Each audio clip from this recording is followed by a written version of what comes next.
in China last month, more than 50% of the cars sold were electric. For the first time in history anywhere in the country. Next 4 to 5 years, the battery prices will be half of what they are right now. We concluded that India has to electrify all its fleet, including two-wheeler, three-wheeler, buses, trucks, everything, between 2045 and 2050. The RWA, the distribution company, the transport department, no one can stop you from setting up a charging infrastructure. Absolutely, you should go ahead buy electric. Don't even think twice. I think that's what we call in internet or Instagram language confirmation bias. Exactly.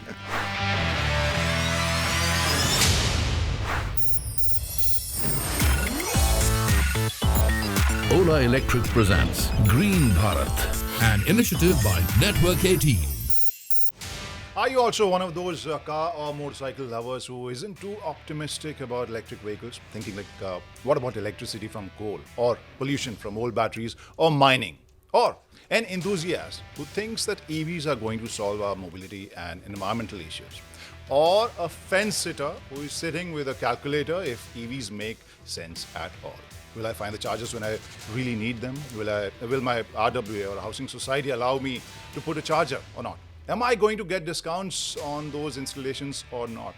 This conversation is for all of us. Hi everyone, I'm Kranti Sambhav. Welcome to Green Bharat, Road to Green Conversation, where we have Amit Bhatt with us. He's the Managing Director of ICCT, which is the International Council on Clean Transportation in India. Welcome, Amit. Thanks a lot, Kranti. Nice to be here. So, just a backgrounder on why this conversation with Amit. The thing is that Amit and I have had discussions on EVs in the past, and most of the time we approach the same topic from two different angles, two different aspects. I approach it from a very customer-centric, Aam Janta kind of concern, and Amit from a policy, global technology, and urban mobility point of view. That is precisely what I hope to achieve in this conversation, where I will ask fundamental but important questions on EVs as most of the Indian customers are asking, and some of them are apprehensive about adoption. They want to know about the policies, and they also want to know about the evolution of tech. So, Amit, shall we start? Absolutely. So, first thing first. Most of us are discussing this, softening or some fall in the sales of EVs globally. What's the reality? So, it's completely myth. Okay. Because if you look at the newspaper headlines or on social media, you will say EV sales have crashed. It's not the case. EV sales are rising in Europe. EV sales are rising in China. EV sales are rising in Europe, in US. In fact, in China last month, more than 50% of the cars sold were electric. For the first time in history anywhere in the country, that you have seen more electric being registered than conventional powertrains. Yeah. So what has happened? What has happened is the rate of growth has slowed down. And that is largely because you had a lower base. So when you have a lower base, the rate of growth is high. But as the base expands, the growth comes down. So that is one. Secondly, what we have seen, especially in US and Europe, is because US bought this Inflation Reduction Act, IRA, which gives incentives for people to manufacture batteries and vehicles. And when these incentives were announced, a lot of repositioning of supply chain happened because companies wanted to take advantage of these incentives. And that is what happened in some delay in investment. So that is also the reason. But in absolute numbers, EV sales are skyrocketing everywhere across the world. And what about the changing of batteries? I think that was also a concern as far as American customers are concerned. So one of the initial questions was, what will happen after 150,000 kilometers or 8 years when I run out of my battery? So there are quite interesting things which are coming. One, I think we are underestimating the performance of these batteries. So in many cases, we have seen that the batteries outlast than what the initial commitment is there from the OEMs. So one is that batteries last longer. Secondly, which is very interesting, is the battery prices are coming down dramatically. And if you look at the recent forecast, next 4 to 5 years, the battery prices will be half of what they are right now. So let's say if I buy an electric car today, and let's say if 5 years down the line, I have to replace the battery, the price will not be what I am getting today. It will be less than that. So the battery replacement cost is what we are seeing people are exaggerating. It is not that big a deal right now. So, in consumer or enthusiast point of view, I'll tell you one conversation which we keep seeing in this sphere is that all the electric cars which are like from luxury car makers, their after market or used car sales, the prices have gone down a lot. How do you see that? So prices of cars in general, if you look at in India also, the prices have gone down. If you look at Nexon, so that price point that I bought 2.5 years back, it is cheaper than today. So today it is cheaper. So my resale value will always go down. So on one side, I am also slightly unhappy that, but I think there are a couple of reasons why the prices have come down. One, the battery prices have come down. So when the battery price comes down, and depending on what model you take, it could be anywhere between 35 to 50% of the cost will be the cost of the battery. So if the battery prices are coming down, the OEMs are passing that to the customers. Secondly, what we are seeing is that as the supply chain increases, you also distribute some of the overheads across a larger vehicle segment. So the prices will come down. So the reduction in prices on one side is good for a new customer, but slightly bad for an existing customer because the resale value goes down. But what is interesting, what we are seeing, especially in Norway, so Norway has about 90%, close to 90% sales are electric. They now have quite a vibrant second-hand electric car sale market, which is very vibrant and people are using it. Initially, there was also skepticism, will the vehicles perform, not perform? But given the way things are happening, people have a much stronger trust and focus on the electric, at least in some of these countries. So one question or one query most of the customers have about battery life is that after 6, 7, 8 years, they generally think that that is the time to replace the battery. What's the reality? What kind of percentage or the range or charging capacity fall are we seeing after 7 to 8 years? So some of the newer batteries that we are seeing right now, even after 7 to 8 years, they are almost at 90-95% level. Okay. So technically, you can still run your car. It's just that you will have a slightly lower drop in the range. Right.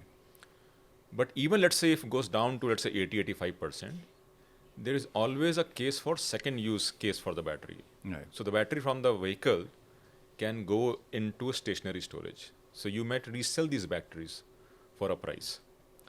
And when the batteries outlast that period also, then you can also recycle as well. So there is a secondary use of the battery, and then there is a resale of the battery and recycling of the battery. Right now, we don't have enough batteries from the first application to gauge what will be the application in the second or third application. But as these numbers increase, we will see a more vibrant market, both from the second life of the battery as well as the recycling of battery. But is it looking credible to you in the sense in India we see all the recycling conversation about plastics and everything, but we hardly see that happening. So you think that will happen with batteries? I think so, because if you look at, so what we are looking at is a lead acid battery, right? It's a very difficult composition. A lot of recycling is happening. In fact, most of the lead acid batteries are recycled, but they're not really recycled in a way they should be. So a lot of it is informal recycling. And you can go to many places in Delhi, you can see informal recycling happening. But with advanced chemistry battery, I think this will not be the case because you have critical materials. These critical minerals are not happening in India. So we are not producing it. Right now, we are not even recycling or kind of Processing it. And so we are dependent on foreign countries.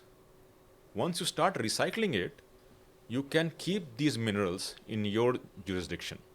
So if you look at Europe, Europe has come up with a regulation that prohibits export of used batteries. Why? Because they want to keep these critical minerals in their country.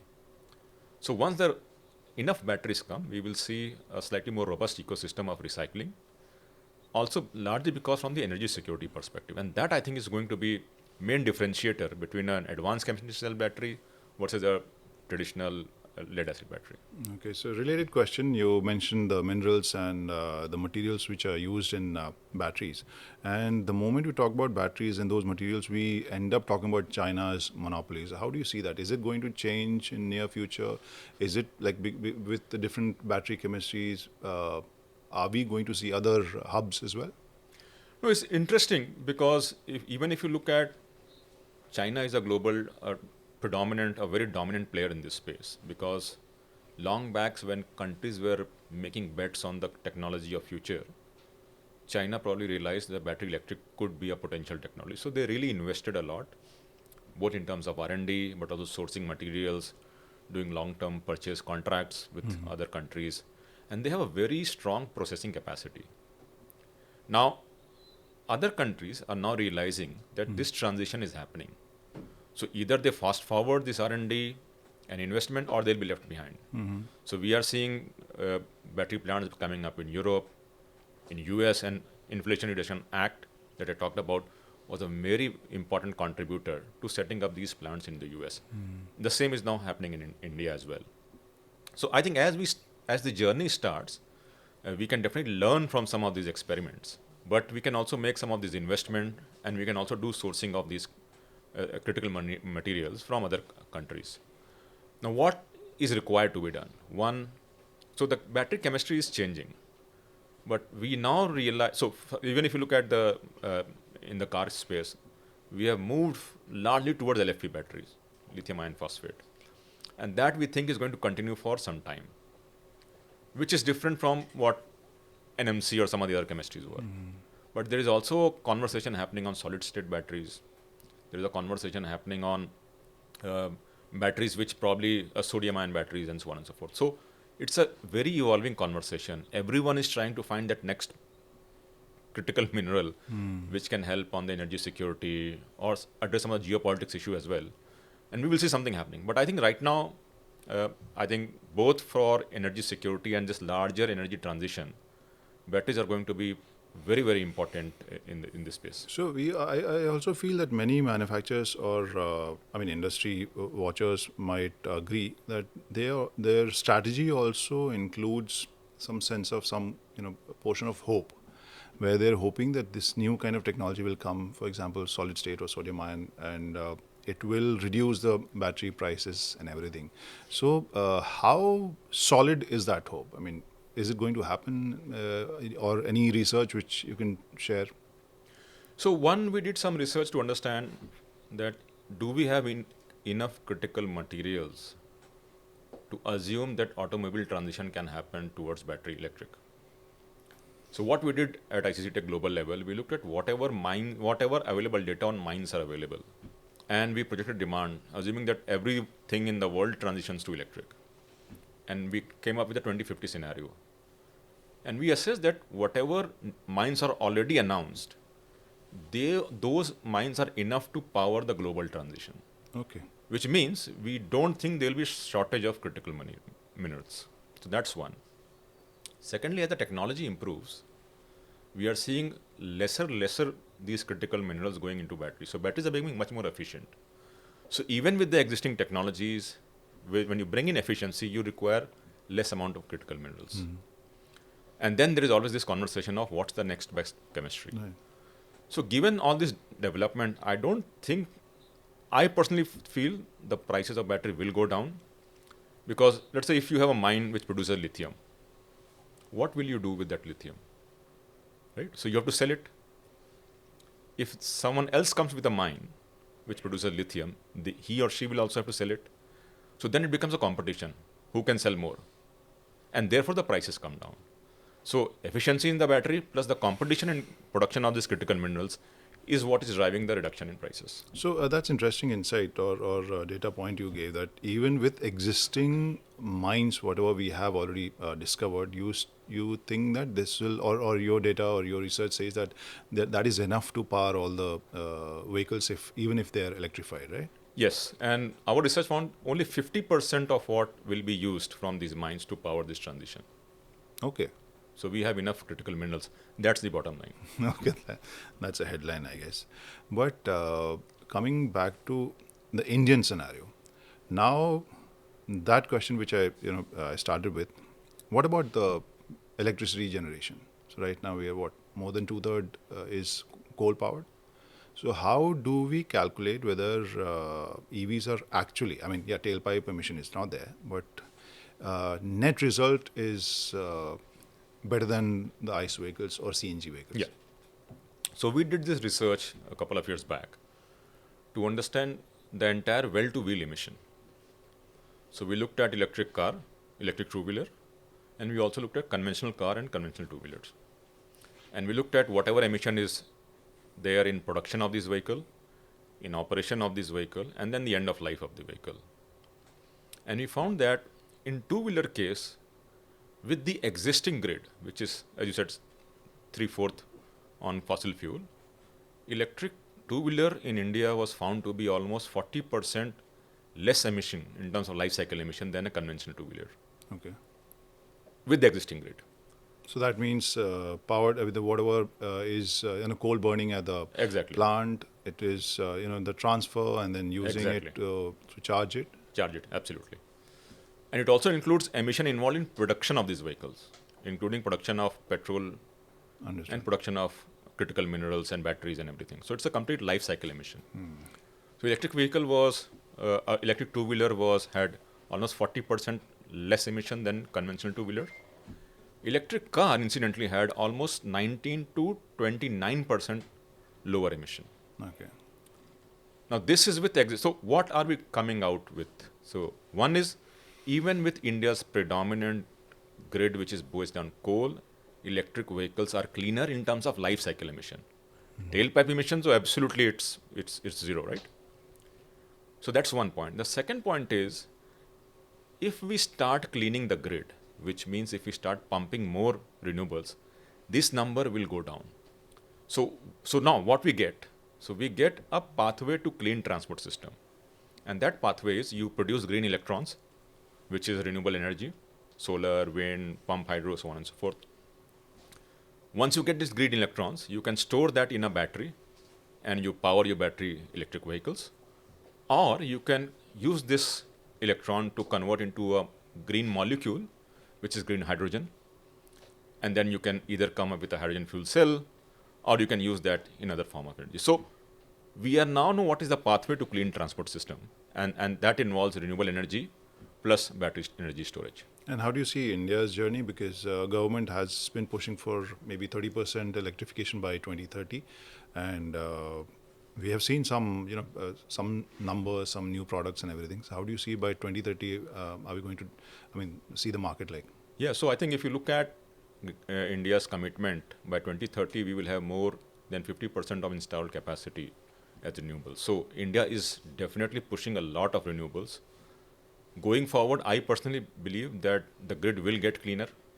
So it's today 75% fossil fuel. Maybe in next 5-6 years it will be 60% or maybe 65%.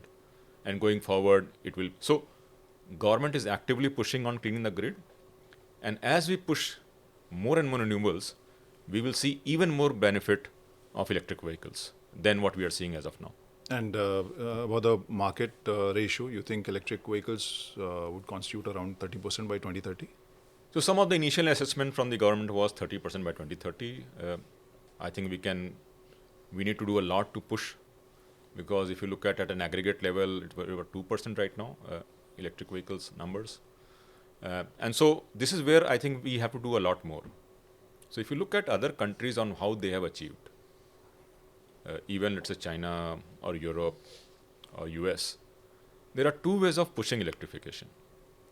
One is you subsidize, because there is a cost parity is not there in electric vehicles, at least the upfront cost parity. So schemes like FAME schemes, or now the PME drive, state EV policies, they subsidize. The second is a slightly tricky but very important, called supply side regulation. Now, supply side regulation, especially if you look at countries like Europe and US. So California has a mandate called ZEV sales mandate, which means they mandate OEMs to sell a certain percent of the fleet as electric. And that number changes over the course of years. So it does two things. One, let's say if you have to sell 5% of your fleet as electric, and the cost of this vehicle is high, you will bring down the cost a little bit, and you will offset by a conventional powertrain, increasing that cost a little bit. Understood. So that's the way they look about. Second is, Europe has something called greenhouse gas standards, which means they limit on what the tailpipe of the vehicles can come out, and therefore then OEMs have to play with their product, that to meet that level of emission, they have to add more electric. So these policies, if we can also include, we will see a much important uptake. Now, the question is, why are we pushing electrification? There are two reasons to it. One is the efficiency of an electric motor is far, far superior than an internal combustion engine. So purely from efficiency side, these vehicles are much more efficient. Second, you and I are in Delhi and we know the current air quality conversation, and almost 40% of the local emission in Delhi is from transport. So you cannot add more combustion. You have to shift away. And third is the climate commitment. So we did some analysis to understand. So India has committed to net zero by 2070. So we realized that how can India lead, the transport sector in India can meet the net zero target. And we concluded that India has to electrify all its fleet, including two-wheeler, three-wheeler, buses, trucks, everything, between 2045 and 2050 to meet the net zero target of 2070. So that's the way forward that we think India should follow. Now some customer-centric questions. You mentioned PM E-Drive subsidy scheme. So eventually, at the ground level, what kind of subsidies the customers can see? So I think a couple of interesting things which has happened with PM E-Drive. So definitely there is subsidy on two-wheelers. There is subsidy on charging infrastructure development. There is definitely subsidy on three-wheelers. Buses, huge amount of money has been allocated for buses. But we are seeing two interesting use cases coming out from this PM E-Drive announcement. One is trucks. So there is going to be subsidies for electric trucks, which I think could potentially be game changer for India. And I'll come to that why. And second is on ambulances. So there are two new vehicle segments that have been added. So for customers who having two-wheelers, they will continue getting subsidies that they were getting under FAME. With charging infrastructure, we will see much more charging infrastructure coming in, so that will also benefit. But the reason why we are very excited with trucks is that trucks are about 2% of India's motor vehicle fleet. And they are responsible for almost 45 to 50% of emission from transport. Wow. So very small segment, almost half of transport emission. Until now, we have not been clear on what do we do with these trucks. But with the battery prices coming down, there is a very strong case of electrification of trucks. And we are already seeing some startups already running trucks in Delhi. So if you look at the Vahan database, there are about 350 odd trucks, electric trucks already being registered. Okay. With a little bit of nudge and push, we can see much more electrification possibility in trucks. Cool. That's interesting data, eye-opening data. One question which we keep getting from many of my viewers is like, how can we get RWA or housing society to get the chargers installed? Because the new societies, they have included that in their whatever master plan blueprint. But the old societies, retrofitting, at times they are like, many users, they face this some kind of pushback that we will not allow electric cars or bikes to be charged here. There's some security, safety issue and everything. So how can they approach this issue? Very interesting question. A question which I've been struggling for 2.5, 3 years now. I've been also trying to convince my RWA housing society to allow setting up charging in my parking. I've still not been able to convince them. So, and again, lack of awareness, lack of understanding. So while we have community charging, but now the vehicles are growing. So it's very difficult to organize a community charging. So what can be done? I think, to me, the big learning is from Norway. So Norway has something called right to charge, which means if you have an electric car and you are residing anywhere in Norway and you have a parking, the RWA, the distribution company, the transport department, no one can stop you from setting up a charging infrastructure. Fantastic. So you apply, and I think within 2 weeks, the utility will come and install charging at your parking. Till date, there has not been a single fire incident in Norway. 90% of cars registered in Norway are electric. So I think a lot of it has to change. So I think government needs to come up with some kind of directive. Because if you leave it to people's whims and fancies, someone will agree, someone will not agree, and it will be always very challenging. The last time I had this discussion with, I think, someone from the government or the advisory body, and they mentioned that there are guidelines, but we know what happens to guidelines. So I'll tell you what's my personal experience. I've been telling my RWA to allow charging. They are saying, where is it written that I can allow you to set up charging? I talk to public agencies, they say, where it is written that you cannot set up charging. So I am stuck on this conversation was last 3 years. Chicken and egg. Interesting. So, now it's time to conclude this conversation. I would just mention one point which we generally discuss. Would I suggest anyone to buy an electric car? I think for anyone who's watching, for me, very simple, criteria. If you have a charging point at your home or office, and you're not into long distance you're not going for long distance driving very often, then you should go for that. That could be your primary vehicle as well. This is what I feel. What do you think? So I am personally biased, right? And I'll give this upfront. Absolutely, you should go ahead buy electric. Don't even think twice. And a couple of reasons I'm saying. Long distance is a little bit of myth. I have done with my wife 1,000 kilometers at a stretch, some remote places, and I could always find a 16 ampere plug to charge. So charging is not that big a I problem. think that's what we call in internet or Instagram language confirmation bias. Exactly.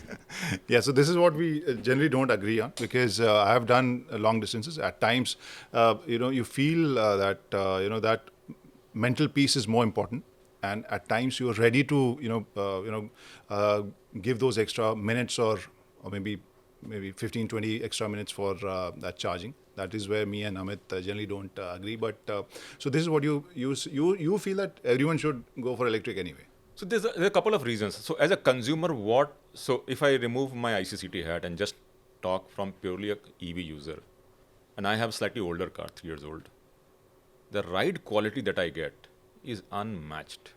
I mean, I have not tried very fancy cars, but whatever I've tried, 40, 50 lakh range, there is no vibration. It's very comfortable. I never get backache, even in long drives, which I used to get with my ICE car. Okay. So the ride quality is different. Second is we are getting much and much nicer products now. Yeah, I agree. So the quality of product is improving. So yeah, with all my personal bias, please go in for an electric. Superb. Thank you, Amit. Thank you for your time and this conversation. Thank you so much. Thank you so much. Thanks for watching. This is Green Bharat Road to Green conversation, and we'll keep having these kind of discussions. And in case you have some comments or feedback, do write into us. Thanks for watching. Ola Electric presents Green Bharat, an initiative by Network 18.